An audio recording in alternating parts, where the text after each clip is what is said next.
গল্পের নাম প্রতিশ্রুতি। লেখিকা শুভ্রা সান্যাল। বিয়ের 4 মাস 7 দিনের মাথায় এইরকম একটা সিদ্ধান্ত নিতে হবে অনন্যা বিকেল বেলাতেও ভাবতে পারেনি। হঠকারিতায় নয়, অনেক ভেবে চিনতে মাথা ঠান্ডা করে সব কিছু করেছে। আবেগতাড়িত হয়নি। ধীরে সুস্থে জামা কাপড়, প্রয়োজনীয় জিনিসপত্র ব্যাগে ঢুকিয়ে বাবার দেওয়া গয়না, ব্যাংকের পাসবই, কিছু নগদ টাকা, যেটা ওর নিজের, ব্রতিনের নয়, সর্বোপরি সসম্মানে অর্জিত সার্টিফিকেটের ফাইলটা, সুন্দর একটা শাড়ি পরেছে, পরিচ্ছন্ন মার্জিত সাজগোজ করে রেডি ছিল। অন্ধকার একটু ফিকে হতেই ঘরের দরজা ভেজিয়ে মেইন গেটের তালা খুলে যথাস্থানে চাবি রেখে রাস্তায় বেরিয়ে এলো।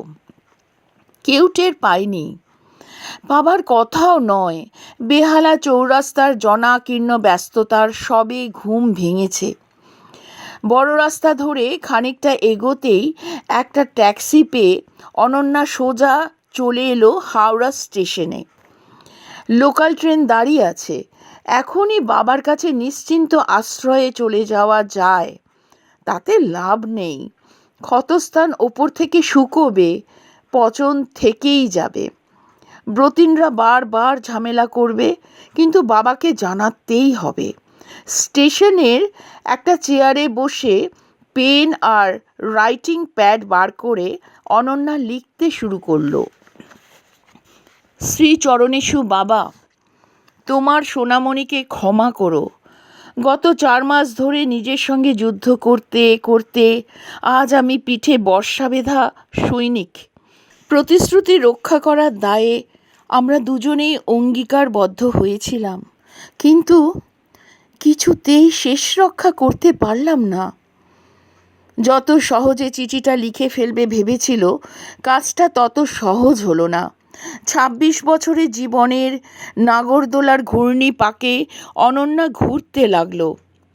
মা যেদিন চোখের জলে ভেসে যাওয়া আঁচল ধরে টেনে রাখা 6 বছরের মেয়েটাকে পাত্তা না দিয়ে 8 মাসের ভাইটাকে নিয়ে চলে গেল, সেদিনই অনন্যা ভেবে রেখেছিল ও কোনো দিনও এমনভাবে সংসার ভাঙবে না, যত কষ্টই হোক। মায়ের চলে যাওয়ার পেছনে একটাই কারণ ছিল, ঠাকুন। কেন যে মা ঠাকুনের মতো মানুষকে সহ্য করতে পারতো না, কোনোদিন তার দুঃখটা বুঝবার চেষ্টা করলো না। অনন্যার বাবা দীপনের যখন 2 বছর বয়স, তখন অফিসে একটা মিথ্যে চুরির দায়ে দাদু ধরা পড়েছিলেন। জামিনে ছাড়া পেয়ে বাড়ি এসেছেন। পরদিন ছিল দুর্গা ষষ্ঠী।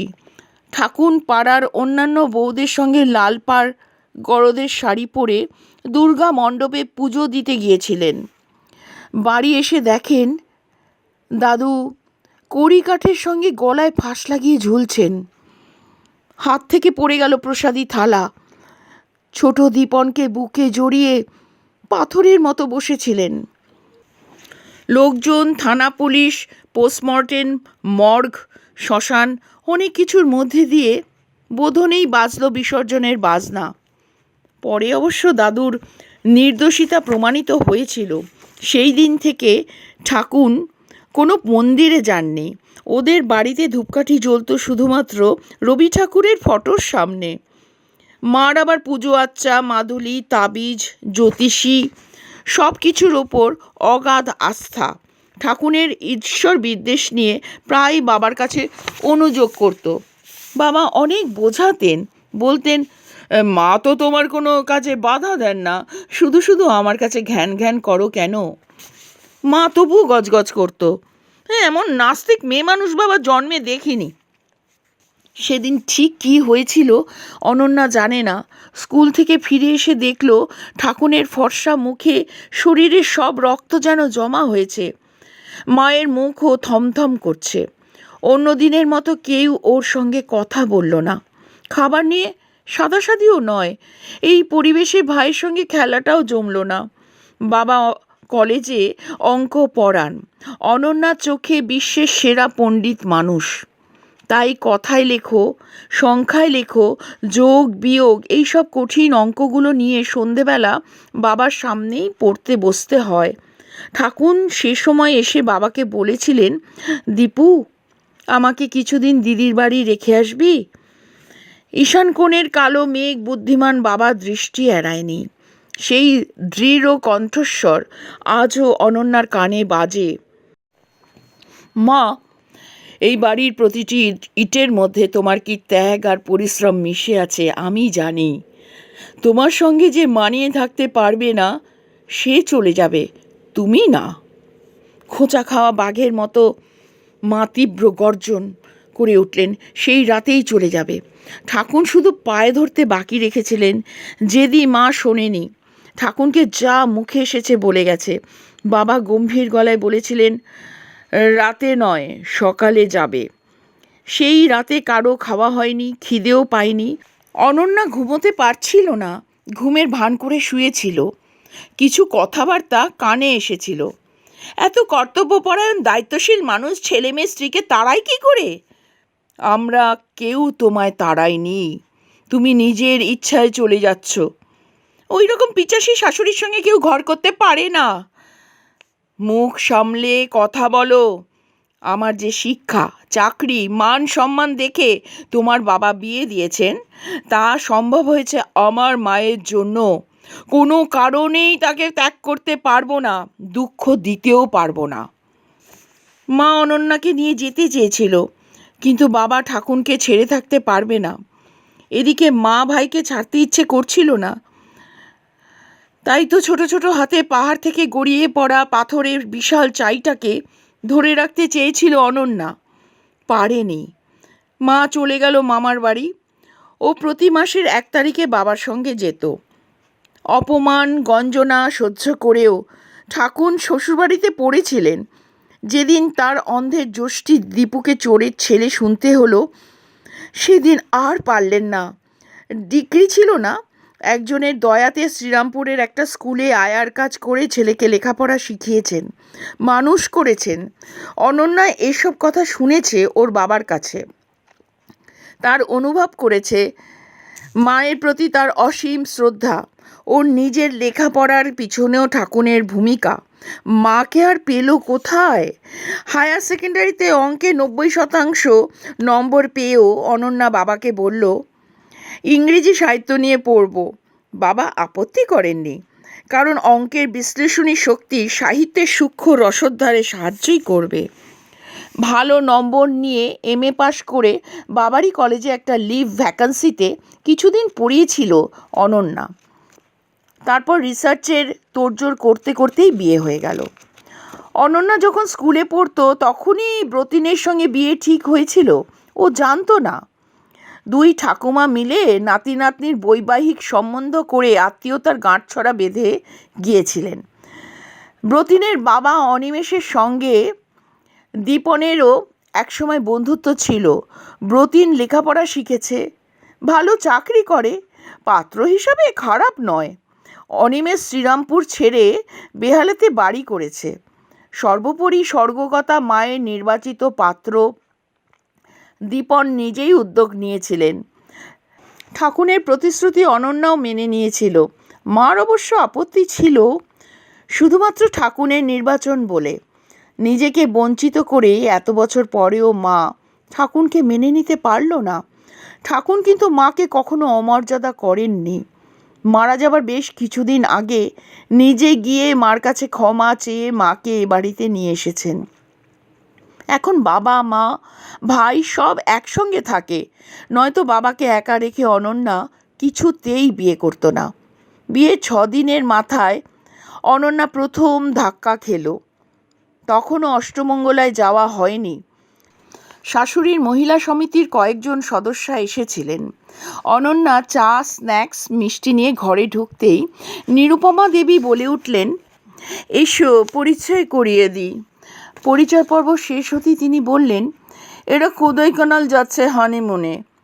আমার ছেলে তো পুরী দার্জিলিংয়ের নামে তো হেসেই বাঁচে না, বলে কি আছে বলো তো মা, ওখানে সবাই যায়।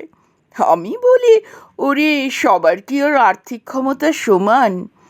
অতিথিরা বলল, সে তো ঠিকই। অনন্যার কানে কোনো কথাই ঢুকছিল না। ওর মন চলে গেছে দক্ষিণ ভারতের পাহাড়টার উপর। ব্রতিনের প্রতি ভালোবাসা বেড়ে গেল 100 গুণ। বাহ, বেশ সারপ্রাইজ দিতে জানে তো। ভ্রমণের অভিজ্ঞতা অনন্যার নেই বললেই চলে। ভাঙাচোরা সংসারে ওই বিলাসিতা প্রবেশ করতে পারেনি। শুধু একবার ঠাকুরের সঙ্গে শান্তিনিকেতন গিয়েছিল, কিন্তু সন্বুদ্ধর চোখ দিয়ে পাহাড়, নদী, সমুদ্র, অরণ্য সর্বত্র ছিল তার অবাধ বিচরণ। সন্মুদ্ধ দীপনের ছাত্র, অত্যন্ত মেধাবী, কিন্তু ততোধিক খামখেয়ালি। নামকরা কলেজে অঙ্কে অনার্স নিয়ে পড়তো। পার্ট ওয়ানে ভালো পার্সেন্টেজ ছিল, পার্ট টুরও পেপারও ভালো হয়েছে, আরও পরীক্ষা বাকি। আবহাওয়া বার্তা জানাচ্ছে একটা গভীর নিম্নচাপ রেখা ওড়িশা উপকূলে ঘনীভূত হয়েছে। সন্বুদ্ধর গতিপথ ঘুরে গেল পরীক্ষার হল ছেড়ে পুরীর সমুদ্র সৈকতে। প্রিয় ছাত্রের উজ্জ্বল ভবিষ্যতের এই পরিণাম বাবা কিছুতেই মেনে নিতে পারছিলেন না। মাসখানেক পরে যখন ফর্সা, ছিপছিপে, বড় বড় দুটো আত্মভোলা চোখ, এক মাথা ঝাঁকড়া চুল নিয়ে সম্বুদ্ধ এলো, তখন বাবা খুব কঠিনভাবে বলেছিলেন, যাও, চলে যাও, তুমি আর কোনো দিন আমার সামনে আসবে না। অনন্যা কিছু বলতে পারেনি, শুধু বুকের ভেতরটা সেই 6 বছর বয়সে মা চলে যাবার মতো দুমড়ে মুচড়ে ভেঙে যাচ্ছিল। সম্মুদ্ধ যে প্রচণ্ড গ্রীষ্মের দুপুরে হঠাৎ কালো করে আসা কালবৈশাখী মেঘ, বৃষ্টি ভেজা আকাশে রামধনুর মতো। ওকে কি না ভালোবেসে থাকা যায়? স্বল্পস্থায়ী বাঁধন ছেঁড়া মানুষটি ছিল অনন্যার প্রথম প্রেম। আজ কোদাইকানালের কথা শুনে সম্বুদ্ধ আর ব্রতিন যেন মিলে মিশে একাকার হয়ে যাচ্ছিল। কোদাইকানাল থেকে কন্যাকুমারিকা বেশি দূরে নয়। 3টে সমুদ্র পরস্পরকে জড়িয়ে আছে, কিন্তু প্রত্যেকেই নিজের রঙে স্বতন্ত্র। এইসব গল্প সম্বুদ্ধর কাছে শোনা। ব্রতিনকে বললে নিশ্চয়ই নিয়ে যাবে। রাতে আনন্দের সবটুকু ভার শরীরে নিয়ে ব্রতিনের সঙ্গে একাত্ম হয়ে অনন্যা হানিমুনের কথাটা জিজ্ঞেস করল। তৃষ্ণার্থ পথিকের এক গণ্ডূষ জলও যেন নিমেষে শুকিয়ে গেল রুদ্র তেজে যখন ব্রতিন আকাশ থেকে পড়ল।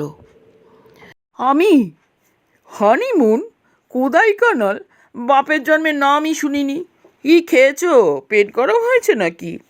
মুহূর্তের মধ্যে সিটিয়ে যাওয়া নিষ্প্রাণ একটা বালিশের মতো পড়ে থাকা শরীরটাকে নিয়ে ব্রতিন নিজের মতো তৃপ্তি লাভ করে ঘুমিয়ে পড়ল। অসহ্য কণ্টক সজ্জায় অনন্যা সম্বুদ্ধকে খুঁজে বেড়ায়। হানিমুনের নামে প্রহসন একটা হয়েছিল বটে। ডাগর বউ, এর সঙ্গে খোকাকে একা ছাড়া যায় না, তাই শাশুড়ি আর মল্লিক কাকা একসঙ্গে করে পুরী নিয়ে গিয়েছিলেন। বিশাল সমুদ্রের সামনে দাঁড়িয়ে অনন্যার সমুদ্রের কথা মনে পড়েছিল। ব্রতিনের সঙ্গে মধুচন্দ্রিমা অনাহার ক্লিষ্ট খরা কবলিত মানুষের মতো রুক্ষ হয়ে গিয়েছিল। এই বাড়ি, এই পরিবার কাউকেই অনন্যা আর ভালোবাসতে পারে না। শূন্য দুপুরগুলোতে কর্মখালির বিজ্ঞাপন খোঁজে। অনিমেষ, ব্রতিন অফিসে চলে যায়। নিরুপমা সমাজসেবা করে, অসহায় মহিলাদের পাশে দাঁড়ায়, এইডস সম্বন্ধে সচেতন করে। কাজের মাসি দুপুরে একটু বাড়ি যায়, আবার বিকেলে চলে আসে। এমনি করেই একটা দুপুরে কলিং বেল বাজলো। অনন্যা দরজা খুলে দেখে মল্লিক কাকা দাঁড়িয়ে আছে। এই মানুষটির যে কী ভূমিকা সে বুঝতে পারে না। বিয়ের সময় থেকেই তাকে দেখছে বেশ মাতব্বর হিসেবে। শুনেছে শ্বশুরের বন্ধু, কিন্তু ঘনিষ্ঠতা বেশি শাশুড়ির সঙ্গে। নিরুপমা শপিং করতে গেলে সঙ্গে যাবেন মল্লিক কাকা। গাইনোকোলজিস্টের কাছে যেতে হলেও তিনিই সঙ্গী। ভদ্রলোক বিয়ে করেননি, অফিস থেকে প্রতিদিন এখানে আসেন। অনিমেষ কিছুক্ষণ কথা টথা বলে, পাশের বাড়ি তাস খেলতে চলে যান। ব্রতিনের বাড়ি ফিরতে রাত 9টা, 9:30 বাজে। অনন্যা নিজের ঘরে বই নিয়েই থাকে, পারতপক্ষে ওই মল্লিকের সামনে থাকতে চায় না। একটা লোলুপ দৃষ্টির লেহন তার শরীরে জ্বালা ধরায়। অসময়ে একে দেখে হতচকিত অনন্যা বলল, এখন তো মা বাড়ি নেই। ও, নেই বুঝি? যাগে, তুমি তো আছো। আপনার কি অফিস ছুটি হয়ে গেল? না, আর কত খাটবো, বুড়ো মানুষ, একলা থাকি, ভালো লাগে না। তুমি দাঁড়িয়ে কেন? বসো বসো। আপনি চা খাবেন না শরবত? কিছু লাগবে না, তুমি বসো তো, বসো। বলেই হাতটা ধরে টেনে পাশে বসান। অনন্যা বাধ্য হয়ে দূরত্ব রেখে বসে। কাজের মাসি ভাগ্যিস তাড়াতাড়ি সেদিন চলে এসেছিল। এরপর থেকে মল্লিক কাকা সপ্তাহে একদিন, কখনো দুদিন এরকম দুপুরবেলা চলে আসতেন। শাশুড়ি বেরিয়ে গেলেই অনন্যার ভয় করত। একদিন ব্রতিনকে বলেছিল, ও হেসে উড়িয়েই দিল, এ বাড়িতে আসতে কাকাকে আবার সময় মানতে হবে নাকি? হ্যাঁ, এই তো তার নিজের বাড়ি, কত ছোটবেলা থেকে দেখছি। তুমি সংকীর্ণ মনা। এই সব জেগে ঘুমানো মানুষগুলোকে কিছুই বলা বৃথা। একদিন রাতে একটি কারণে মল্লিক কাকা এই বাড়িতে থেকে গেলেন। সবার সামনে স্নেহজড়া স্বরে বললেন, মামনি, ভোরবেলা এক কাপ চা না খেলে আমার সারাটা দিন মাটি হয়ে যায়। তুমি মা এই উপকারটুকু করো, এরা তো দেরি করে ওঠে। ভোরবেলা চা করতে করতে অনন্যার বাবার কথা মনে পড়ে যায়। বাবাও খুব ভোরে ওঠেন, আর উঠেই চা চাই, ঠাকুনই করে দিতেন। বড় হয়ে অনন্যা বলেছিল, ঠাকুন, ঠান্ডার মধ্যে তোমাকে উঠতে হবে না, আমি বাবাকে চা করে দেব। কিন্তু যত ভোরেই উঠুক না কেন অনন্যা, দেখতো বাবার চা খাওয়া হয়ে গেছে। মাঝে মাঝে মনে হয় সব দোষ মার, একার ছিল না। বাবার সেবা ঠাকুনই কারোর হাতে ছাড়তে পারতেন না। এটা মেনে নিতে ওদের দুজনেরই অসুবিধা হতো। এই যেন সন্তান, স্বামী, পিতা নয়, একটি পুরুষকে ঘিরে বহু নারীর চিরন্তন আবর্তন। দরজা খোলাই ছিল, তবু একটু শব্দ করতে ভেতর থেকে সাড়া আসে, হ্যাঁ উঠে পড়েছি, ভেতরে এসো। অনন্যা চায়ের কাপ হাতে ভেতরে ঢুকেই চমকে ওঠে। কন্যা সমা কোনো মেয়েকে ঘরে ডেকে কোনো পুরুষ মানুষ এত বিশ্রীভাবে শুয়ে থাকতে পারে? সেই থেকে লোকটাকে দেখলেই গা ঘিন ঘিন করে। সেদিন দুপুরে নিরুপমা বাড়ি ছিলেন। মল্লিক কাকা এলেন। নিরু বেরিয়েছে? না মা, ঘরে আছেন। সদর দরজা বন্ধ করে আস্তে আস্তে অনন্যা নিরুপমার ঘরে খুট করে ছিটকিনি তোলার আওয়াজ পেল। এই প্রথম বাবা আর ঠাকুরের উপর খুব রাগ হলো অনন্যার। কি বিবেচনায়, কোন বুদ্ধিতে এই বাড়িতে তারা তার ভবিষ্যৎ এঁকে দিলেন? চোখের জলে বালিশ ভিজে গেল। ছোটবেলা থেকেই অনন্যা সব থেকে বেশি ভালোবাসত বাবাকে। বাবার চোখ দিয়ে সে ঠাকুরকে দেখত। বাবাই ছিলেন ওর আইডিয়াল ফিগার। বাবা যখন ব্রতিনকে ঠিক করেছে, অনন্যাও বিনা দ্বিধায় সায় দিয়েছিলেন। ভালো মন্দ ভেবে দেখেনি। বাবা মেয়ে দুজনের মধ্যেই যেন একটা অলিখিত প্রতিশ্রুতি পালনের তাগিদ ছিল। সেদিন সকাল থেকেই আকাশে মেঘের ঘনঘটা, অথচ বৃষ্টি হচ্ছে না। মেঘ ডাকলে যেমন ময়ূর পেখম মেলে, তেমনি অনন্যার সারা মন জুড়ে থাকে সম্মুগ্ধ। বাবা তাড়িয়ে দেবার পর একদিন মাত্র দেখেছিল ধর্মতলায়। তোমাকে এত শুকনো লাগছে কেন? শরীর ঠিক আছে? লাগবে না, এই সুন্দরবনে গিয়েছিলাম, শুকনো পাউরুটি খেয়ে 7 দিন কাটিয়ে এলাম। এই রকম সম্বন্ধকে পাগলের মতো ভালোবাসতে ইচ্ছে করে।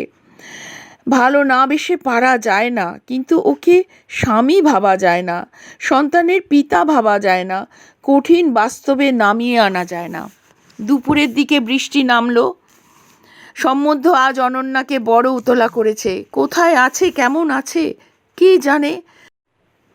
এমন সময় সেই বিরক্তিকর কলিং বেল বাজল। দুবার বাজার পর দরজা খুলল অনন্যা। মল্লিক কাকা! উফ, অসহ্য! কি দরকার ছিল আসার? ভিজে গেছে একেবারে। একটা শুকনো তোয়ালে আনতেই হলো। তোয়ালেটা নেবার জন্য হাত বাড়াতে গিয়ে মল্লিক কাকা আচমকা অনন্যাকে জাপটে ধরল। কামার তো ঠোঁট দুটি চেপে ধরে হতচকিত অনন্যার ঠোঁট দুটোতে। অনেক ধস্তাধস্তির পর সিংহের হাত থেকে হরিণ নিস্তার পেল। তাও কাজের মাসি তাড়াতাড়ি চলে এসেছিল বলে। অনন্যার তখন শরীরে মনে বিধ্বস্ত অবস্থা। এই শয়তানটাকে আর সহ্য করা যায় না, আজই একটা হেস্তনেস্ত করতেই হবে। নিরুপমা বাড়ি আসার পর যতটা বলা যায় বলল।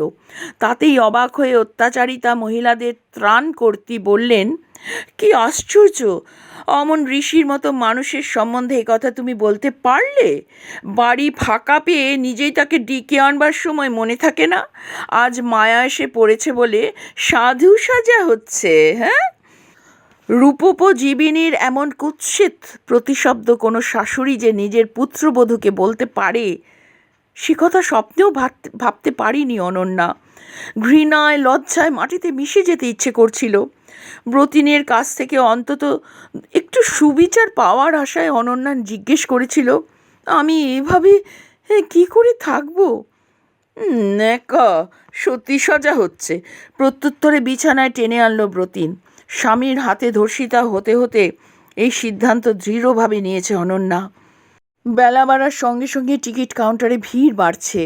তাড়াতাড়ি চিঠিটা শেষ করে, বাবা, যে ভরসায় আর শ্রদ্ধাতে আমি তোমাকে আঁকড়ে ধরে বড় হয়েছি, সেই বিশ্বাসে তুমি আমাকে ভুল বুঝো না। কোথায় যাব কিছু ঠিক নেই, তবে যেখানেই যাই তোমাকে জানাবো। ইতি অনন্যা। চিঠিটা লেটার বক্সে ফেলে কাউন্টারের সামনে এসে কোথায় যাবে ভাবতে গিয়ে সম্বন্ধের কথা মনে পড়ে অনন্যার। চোখ জ্বালা করে, ঝাপসা হয়ে যায় সময় সরণির বোর্ডটা।